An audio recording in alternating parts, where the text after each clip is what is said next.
Selamat malam, Shalom. Bersyukur kepada Tuhan yang memberi kesempatan untuk kita boleh menikmati kasih kemurahan-Nya, terlebih khususnya bukti pemeliharaannya, bukti Tuhan senantiasa memperlengkapi kita di dalam menjalani akan pelayanan yang Ia anugerahkan bagi kita. Malam hari ini kita bertemu bersama lewat PKS untuk majelis jemaat dalam rumah tangga Bapak Penatua mendengar saat ini. Dan kekasih-kekasih Tuhan, saya ajak kita masuk di dalam ibadah. Yang memulainya, mari kita memuliakan Tuhan dari Kidung Jemaat 305 bait 1 dan baitnya yang kelima. Kidung Jemaat 305 bait 1 dan 5, ku mengasihi Yesus Tuhanku, dan kata-kata selanjutnya. Ku mengasihi Yesus Tuhanku, penghibur kalau hatiku gelisah, yang melepaskan orang dari susah. Wahai jiwaku, puji Tuhanmu. Ku mengasihi Yesus tak henti, rela ku pikul salib dan bebannya, dan ku lakukan titah dan pesannya. Jangan olehku, Tuhanku, sedih. Kita berdoa. Ya Tuhan Allah kami, yang telah memperkenalkan diri dalam Yesus Kristus, yang telah memanggil kami untuk menjadi pelayan-pelayan Tuhan di Jemaat Tupumada ini, terlebih khususnya di Pusat Tupumada. Dalam program pelayanan PKS untuk rumah tangga, majelis jemaat di rumah tangga Bapak Penatua Mdengara saat ini, kami datang ke hadapan hadirat-Mu ya Tuhan dengan jiwa kami yang memuji Dikau. Karena dalam perjalanan pelayanan bahkan rumah tangga yang kami jalani, kami selalu merasakan penghiburan dari Tuhan di saat kami menghadapi berbagai tantangan pergumulan rumah tangga dan pelayanan. Karena itulah kami senantiasa berkomitmen untuk memikul salib Tuhan. Untuk kami selalu melakukan perintah Tuhan. Dan selalu memberi diri untuk diisi oleh Tuhan lewat pesan firman Tuhan bagi kami. Saat ini kami bersama-sama akan mendengar merenungkan firman Tuhan. Kami mohon kuasa Roh Kudus menolong kami semua, hamba-Mu yang menyampaikan firman, kami semua yang merenungkannya. Kami mohon biarlah campur tangan Roh Kudus, kami diberkati oleh sabda-Mu. Mari datang dan berfirmanlah ya Tuhan. Dalam Yesus Kristus firman hidup, kami berdoa kepada Bapa di sorga. Amin. Kekasih-kekasih Tuhan, saya ajak kita bersama-sama melihat dan akan merenungkan bagian sabda Tuhan dari surat Yohanes yang kedua, atau 2 Yohanes. 2 Yohanes pasal 1 ayat 4 sampai 6. Bapak Penatua Mdengara, tolong baca. Terima kasih atas kesempatan kita kepada saya. Firman Tuhan berbunyi demikian. Tetaplah di dalam ajaran Kristus. Aku sangat bersukacita bahwa aku mendapati bahwa separuh dari anak-anak-Mu hidup dalam kebenaran sesuai dengan perintah yang telah kita terima dari Bapa. Dan sekarang aku minta kepadamu, Ibu, bukan seolah-olah aku menuliskan perintah baru bagimu, tetapi menurut perintah yang sudah ada pada kita dari mulanya, supaya kita saling mengasihi. Dan inilah kasih itu, yaitu bahwa kita harus hidup menurut perintahnya. Dan inilah perintah itu, yaitu bahwa kamu harus hidup di dalam kasih, sebagaimana telah kamu dengar dari mulanya. Baik, terima kasih. Demikian bagian sabda Tuhan. Berbahagialah kita yang selalu rindu membaca firman, merenungkannya, dan melakukan sabda Tuhan dalam hidup kita. Shalom. Kekasih-kekasih Tuhan, kita tentu masih ingat, khususnya kita majelis jemaat, bahwa pada pertemuan yang lalu di Bapak Penatua Yakobus Joiki, itu kita khusus ber-PA tentang surat 2 Yohanes ini. Nah, di sini Rasul Yohanes atau penulis kitab Yohanes ini yang menyampaikan surat ini kepada jemaat seperti jemaat pusat begitu ya. Ya, jadi ibu itu maksudnya jemaat yang besar begitu. Karena waktu itu ada juga jemaat-jemaat kecil. Seperti kalau kita melihat jemaat-jemaat yang lain itu seperti di 3 Yohanes atau surat Yohanes yang ketiga, di situ kan ada yang dipimpin oleh Gaius gitu ya, yang dipimpin oleh Diotrephes. Nah, tapi disampaikan kalau di sini tujuannya kepada ibu, maka itu berbicara tentang pertama-tama ada gereja khusus yang gereja pusat begitu. Tapi yang kedua juga ini bisa juga dimaksudkan untuk gereja-gereja secara umum, ya, organisasi gereja secara umum. Jadi itu sebagai ibu. Jadi konsep pemikiran ini ya ada para teolog yang ya membangun pemikiran bahwa kita mengenal Allah itu sebagai Bapa dan gereja itu sebagai ibu. Jadi kita belajar tentang Bapa lewat Alkitab, ya. Dan untuk mendalami tentang kasih Bapa itu kita belajar lewat gereja sebagai ibu. Ada juga membangun konsep itu. Tapi terlepas dari itu, di sini tentu kita melihat bahwa disebut pertama itu tentang persekutuan gereja atau ibu, tapi yang kedua juga warga jemaatnya sebagai anak-anak. Jadi kalau kita baca dari ayat 1 ya selanjutnya. Nah, khusus dalam bagian ini kita melihat kembali disebutkan ya, aku sangat bersuka cita bahwa aku mendapati bahwa separuh dari anak-anakmu atau warga jemaat itu ya, hidup dalam kebenaran sesuai dengan perintah yang telah kita terima dari Bapa. Nah, dan lanjutannya, dan sekarang aku minta kepadamu ibu, bukan seolah-olah aku menuliskan perintah baru bagimu, tetapi menurut perintah yang sudah ada pada kita dari mulanya, supaya kita saling mengasihi. Dan inilah kasih itu, bahwa kita harus hidup menurut perintahnya, dan inilah perintah itu ya, bahwa kamu harus hidup dalam kasih, sebagaimana telah kamu dengar dari mulanya. Nah, kalau kita melihat ini ada 3 hal penting yang disebut di sini. Pertama itu kebenaran. Kita lihat ayat 4 ya. Bahwa separuh dari anak-anakmu hidup dalam kebenaran. Yang kedua, perintah. Sesuai dengan perintah yang telah kita terima dari Bapa. Ya, bukan seolah-olah aku menuliskan perintah baru bagimu, tetapi menurut perintah yang sudah ada pada kita dari mulanya. Yaitu ayat 6 lagi. Bahwa kita harus hidup menurut perintahnya. Dan inilah perintah itu. Nah, jadi ini yang kedua itu perintah. Yang ketiga itu kasih. Kita dapat lihat itu di bagian akhir ayat 5. Supaya kita saling mengasihi. Lanjut ayat 6. Dan inilah kasih itu.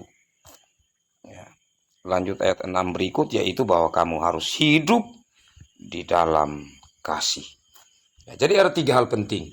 Yaitu kebenaran, perintah, dan kasih. Nah, jadi di sini kebenaran itu sangat penting tentu kekasih-kekasih Tuhan, karena yang dimaksudkan di sini adalah kebenaran yang berhubungan dengan apa yang datang dari Allah atau sumbernya dari kebenaran itu sendiri. Nah, karena apa? Karena waktu itu banyak pengajar-pengajar sesat. Dan pengajar-pengajar sesat ini, ya, bahkan yang muncul dari jemaat itu sendiri karena terpengaruh oleh ajaran-ajaran lain. Ya. Dan kita pernah ingat bahwa itu termasuk ajaran-ajaran tentang filsafat, ya, tentang gnostik dan lain sebagainya. Itu membuat anak-anak Tuhan waktu itu, warga gereja mula-mula, ya mereka tergoncang.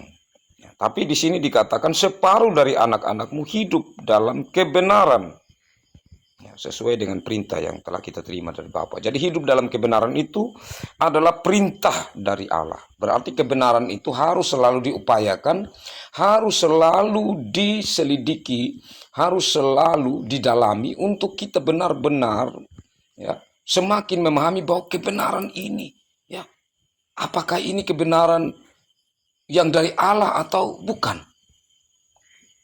Ya, karena kita dalam keterbatasan kita, ya, sebagai majelis jemaat bahkan sebagai pengerja, ya, kalau kita tidak terus belajar, tidak terus mendalami, ya, maka kita mudah untuk mengikuti kebenaran-kebenaran yang sebenarnya itu bukan kebenaran yang sesuai dengan perintah dari Tuhan atau yang datang atau yang kita terima dari Tuhan. Nah, selanjutnya di sini, ya, dikatakan tentang menuruti perintah, ya. Jadi menuruti perintah itu penting, ya. Jadi maksudnya di sini begini. Tentang kebenaran itu, ya, yang kita cari, begitu, karena ini memang perintah dari Tuhan. Ya. Jadi bagaimana menemukan kebenaran, memegang itu sebagai kebenaran, dan melakukan kebenaran itu perintah dari Tuhan. Dan perintah ini, ya, harus senantiasa berkobar dalam diri kita. Senantiasa dia semakin terus-menerus membuat kita merasa haus dan lapar, ya, akan kebenaran, akan firman Tuhan. Nah, kekasih-kekasih Tuhan, hal itu juga berhubungan dengan kasih. Jadi perintah itu berhubungan dengan kasih. Jadi setelah kita belajar tentang kebenaran, ya, kita bagaimana mengikuti perintah Allah untuk juga melakukan kebenaran itu, sekaligus juga di situ kita melakukan perintah Allah untuk melakukan kasih. Nah, kasih kepada Allah sudah pasti, ya, karena kita telah menuruti perintahnya. Tapi kata kasih di sini berhubungan juga dengan hal kita saling mengasihi, ya, ayat 5 bagian akhir. Ya, saling mengasihi. Kata saling mengasihi ini, maka di sini kekasih-kekasih Tuhan ikatannya bahwa kita memahami kebenaran, melakukan perintah Allah, berlandaskan kebenaran itu untuk melakukan kasih. Nah, berarti melakukan kasih tidak bisa tanpa kebenaran, dan tidak bisa itu dalam takluk kita kepada Allah sebagai sumber kebenaran itu. Artinya di sini kan seringkali melakukan kebenaran itu kita perasaan juga, ya, begitu. Macam kadang-kadang, woi, ini nanti orang bilang apa kalau saya sampaikan ini hal yang benar. Gitu. Nanti akhirnya orang bisa menjauh dari saya. Ya, tapi ini perintah Allah yang memang kita harus lakukan di saat kita harus menyatakan kebenaran itu. Ya, dan kita tidak mungkin menuruti perintah Allah kalau kita melakukan kebenaran tanpa kasih. Dalam artian begini, di saat saya tidak menyampaikan kebenaran itu karena saya perasaan terhadap orang itu, saya timbang-timbang, tapi sebenarnya kita sudah tidak mengasihi. Artinya kita membiarkan seseorang semakin dia menjauh dari Tuhan. Itu maksudnya. Jadi di saat kita menyampaikan kebenaran, sebenarnya karena kita mengasihi seseorang dan mau menyelamatkan dia. Nah, tentu dalam konteks seperti ini, kita diminta untuk senantiasa mengandalkan hikmat Tuhan. Karena di saat menyampaikan kebenaran, ya, itu kita juga perlu menyampaikan dengan hikmat. Ya, cara menyampaikan, gitu. Kadang hal yang baik, tetapi cara penyampaian yang salah orang tidak bisa terima. Nah, itu karena itu butuh hikmat dari Tuhan. Ya, yang saya maksud di sini kekasih-kekasih Tuhan, bahwa kita pelayan-pelayan Tuhan, ya, pertama kita kiranya memiliki hati pelayanan seperti Rasul Yohanes. Jadi kalau kita lihat di sini, apa yang menjadi sukacita dari Rasul Yohanes? Aku sangat bersukacita bahwa aku mendapati, ya, bahwa separuh dari anak-anakmu hidup dalam kebenaran. Jadi apa? Ini mengajak kita untuk kita senantiasa melihat keberadaan warga kita, dan ada sukacita dalam pelayanan itu karena kita melihat anak-anak kita yang betul-betul mereka meskipun hanya separuh, tetapi itu kiranya membawa sukacita tersendiri di saat mereka semakin memahami kebenaran dan menuruti perintah Tuhan. Ya. Sekaligus dengan itu tentu, ya, tidak dapat kita pungkiri bahwa menjadi sebuah beban juga bagi kita untuk anak-anak jemaat yang Tuhan percayakan kita layani. Kita melihat mereka hidup acuh tak acuh terhadap perintah Tuhan, terhadap kebenaran, atau mencari terus kebenaran itu dan melakukannya, dan bagaimana melakukan kasih. Ini menjadi tantangan tersendiri bagi kita dalam menjalani pelayanan kita. Harapannya tentu kekasih-kekasih Tuhan, pertama-tama ya kita mendoakan anak-anak jemaat kita supaya mereka, ya, bisa membuka diri di saat Roh Kudus ada dalam hidup mereka, untuk mereka semakin mendalami kebenaran yang sesungguhnya. Nah, selanjutnya kekasih-kekasih Tuhan, kita juga dipanggil untuk, ya, terus belajar tentang firman Tuhan, mendalami firman Tuhan. Ya, sehingga di sana kita bisa memelihara di tengah-tengah berbagai ajaran-ajaran, ya, kebenaran-kebenaran yang ada, kita bisa tetap menegakkan kebenaran yang sesungguhnya. Sehingga warga jemaat dia tidak bingung. Dia betul-betul berpegang pada kebenaran yang sesungguhnya, ajaran yang sesungguhnya. Dan tentang bagaimana melakukan kasih yang berlandaskan pada kebenaran. Bukan melakukan kasih yang berdasarkan apa yang kita pertimbangkan sendiri. Kenapa kekasih-kekasih Tuhan penting hal ini? Karena terkadang, ya, kita bilang kita melakukan kasih. Orang yang tidak setia dalam hidup, dalam hubungannya dengan Tuhan, dia melakukan kasih. Kita lihat di mana-mana, bahkan kadang kita bisa sanjung, orang yang tidak pernah masuk gereja tapi dia punya berkorban luar biasa. Tapi apakah itu dasar kebenaran? Kalau dasar kebenaran, maka tujuannya murni untuk memuliakan Tuhan, bukan untuk mencari kebanggaan diri. Itu sia-sia. Nah, ini kita perlu untuk tetap pegang teguh supaya kita jangan termasuk di sana. Kita melihat hal-hal yang secara fana, yang secara manusiawi, yang secara duniawi, tetapi pada akhirnya kita melepaskan atau tidak lagi merenungkan secara mendalam tentang kebenaran dalam perkenanan Tuhan atau yang bersumber dari Tuhan. Nah, itu kita akan melihat buahnya dari hal-hal yang akan diterapkan tentang kasih dalam kehidupan kita. Dan biarlah kita yang sudah belajar dan terus mau belajar tentang kebenaran Tuhan dan mengenal akan bagaimana kasih Tuhan dalam hidup kita, kita terus taat pada perintahnya, kita terus untuk melakukan apa yang Tuhan kehendaki dalam hidup ini, meskipun tidak mudah, ya, tidak mudah. Tapi saya dan saudara percaya bahwa kalau Tuhan sudah memanggil kita, ya, kita berpegang pada janji Tuhan, bahwa Tuhan tidak akan mungkin melepaskan kita. Dengan berbagai cara, Ia akan membela kita. Dengan berbagai cara, Ia akan memperlengkapi kita. Dengan berbagai cara, Ia akan menuntun saya dan saudara untuk bagaimana mempertanggungjawabkan berbagai pelayanan yang Tuhan anugerahkan di tengah-tengah warga jemaat Tuhan. Biarlah ada sukacita yang kita rasakan karena kita melihat bagaimana dalam pelayanan kita ada anak-anak domba yang terus bertumbuh di dalam Tuhan. Tuhan memberkati firman-Nya dan memberkati kita semua. Amin.